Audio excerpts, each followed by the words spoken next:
Welcome to my channel Bhavani ఇంటి విలువలు. ముందుగా నా ఛానల్ చూస్తున్న ప్రతి ఒక్కరికి నా వీడియోకి లైక్ కొట్టడము, షేర్ చేయడము మర్చిపోకండి. నా ఛానల్ సబ్స్క్రైబ్ చేసుకోండి. బెల్ సింబల్ వస్తుంది, దానిపైన క్లిక్ చేస్తే ఆల్ అనే ఆప్షన్ వస్తుంది. Thank you for watching. నేను మీ భవానీ. చామగడ్డని 1/2 kg తీసుకోవాలి. ఫ్రెష్ చామగడ్డను తీసుకోవాలి. మంచిగా మట్టి లేకుండా కడగాలి. ఆంధ్రాలో చామ దుంపలు అంటారు, తెలంగాణలో చామగడ్డ అంటారు. చామదుంప చామగడ్డ రెండు ఒకటే. చామగడ్డలను మట్టి లేకుండా మంచిగా రాసి కడిగి ఒక గిన్నెలో వేసేసుకొని చామగడ్డ మునిగే వరకు వాటర్ను పోసుకొని మూత పెట్టేసుకొని స్టవ్ మీద పెట్టేసుకొని ఉడికించుకోవాలి. పెద్ద నిమ్మకాయ సైజ్ అంతా చింతపండుని నానబెట్టుకోవాలి. మూత తీసుకొని చామగడ్డ ఉడికాయా లేదా ఒకసారి చెక్ చేసుకోవాలి. చాకుతో పొడిచి చూస్తే చామగడ్డ ఉడికిందా లేదా అనేది తెలుస్తుంది. చామగడ్డ ఉడికిపోయింది. వేడి వాటర్ని వంపేసి చల్ల వాటర్ని పోసేసుకొని చామగడ్డ పొట్టు తీసుకోవాలి. పొట్టు తీసుకున్న చామగడ్డలను ఒక గిన్నెలో వేసేసుకోవాలి. ఇప్పుడు పొట్టు తీసాక పొడుగ్గా కట్ చేసుకోవాలి. స్టవ్ వెలిగించుకొని కడాయి పెట్టేసుకోవాలి. కడాయి వేడయ్యాక ఆయిల్ని వేసేసుకోవాలి. ఒక 3 పావుల వరకు ఆయిల్ని వేసేసుకోవాలి. ఆయిల్ వేడయ్యాక పోపులని వేసేసుకోవాలి. ఆవాలు, జీలకర్ర, మినపప్పు, శనగపప్పుని వేసేసుకొని దోరగా ఫ్రై చేసుకోవాలి. ఒక 2-3 ఎండుమిర్చిని తుంచి వేసేసుకోవాలి. కట్ చేసి పెట్టుకున్న ఉల్లిపాయ ముక్కలు, పచ్చిమిర్చి ముక్కలు, కరివేపాకును వేసేసుకొని దోరగా ఫ్రై చేసుకోవాలి. 1 స్పూను అల్లం ఎల్లిగడ్డ పేస్ట్ ఫ్రెష్గా రెడీ చేసుకున్నది వేసేసుకోవాలి. పచ్చి వాసన పోయే వరకు ఫ్రై చేసుకోవాలి. 1 స్పూన్ వరకు మెంతి పిండిని పోపులోనే వేసేసుకోవాలి. 1 స్పూన్ వరకు పసుపుని వేసేసుకోవాలి. మొత్తము మిక్స్ అయ్యేలా కలుపుకోవాలి. మనము కట్ చేసి పెట్టుకున్న చామగడ్డ ముక్కలని వేసేసుకోవాలి.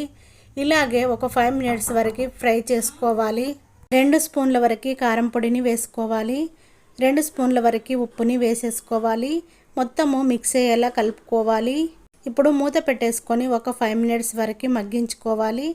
మూత తీసుకొని ఒకసారి కలుపుకోవాలి.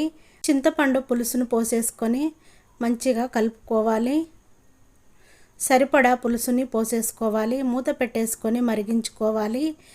ఒక బౌల్లో 2 స్పూన్ల వరకు శనగపిండిని వేసేసుకొని దోశ బ్యాటరీ లాగా కలుపుకోవాలి. చూడండి, చూపిస్తున్నాను. ఇప్పుడు మూత తీసుకొని ఒకసారి కలుపుకోవాలి. పులుసుని మంచిగా మరిగించుకోవాలి. మంచిగా మరుగుతేనే టేస్ట్ బాగుంటుంది.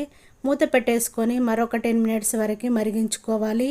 ఇప్పుడు మూత తీసుకొని మళ్ళీ ఒకసారి కలుపుకోవాలి. మనము కలిపి పెట్టుకున్న శనగపిండిని పోసేసుకోవాలి.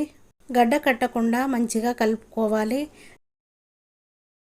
2 స్పూన్ల ధనియా పౌడర్ని వేసుకోవాలి. 1 స్పూను కసూరి మెంతిని చేతితో నలిపి వేసేసుకోవాలి. మొత్తము మిక్స్ అయ్యేలా కలుపుకోవాలి. మూత పెట్టకుండానే చారుని మంచిగా మరిగించుకోవాలి. మరొక 10 మినిట్స్ వరకు మంచిగా మరిగించుకోవాలి. ఇప్పుడు వేరే సైడు స్టవ్ వెలిగించుకొని ప్యాన్ పెట్టేసుకోవాలి. ప్యాన్ వేడయ్యాక 2 పావుల వరకు ఆయిల్ని వేసేసుకోవాలి. ఒక 2-3 ఎల్లిపాయలని వేసేసుకోవాలి. 1 స్పూను జీలకర్ర వేసేసుకోవాలి. 1 స్పూను ఆవాలని వేసేసుకోవాలి. ఒక 2-3 ఎండుమిర్చిని వేసేసుకోవాలి. మంచిగా ఫ్రై చేసుకోవాలి. 1 స్పూన్ వరకు ఇంగువని వేసేసుకోవాలి. ఇప్పుడు చామగడ్డ చారుకి పోపు వేసేసుకోవాలి. ఎంతో టేస్ట్గా ఉండే చామగడ్డ చారు రెడీ అయిపోయింది. ఇప్పుడు పోపును వేసేసుకొని ఒకసారి అంతా కలుపుకోవాలి. నేను చేసిన ఈ చామగడ్డ చారు మీకు నచ్చినట్టయితే మీ వాళ్ళందరికీ షేర్ చేయండి. నా వీడియోకి లైక్ కొట్టండి. మీ సపోర్టు నాకు ఇంకా కావాలండి. మరికొన్ని వీడియోలతో మీ ముందుకు వస్తాను.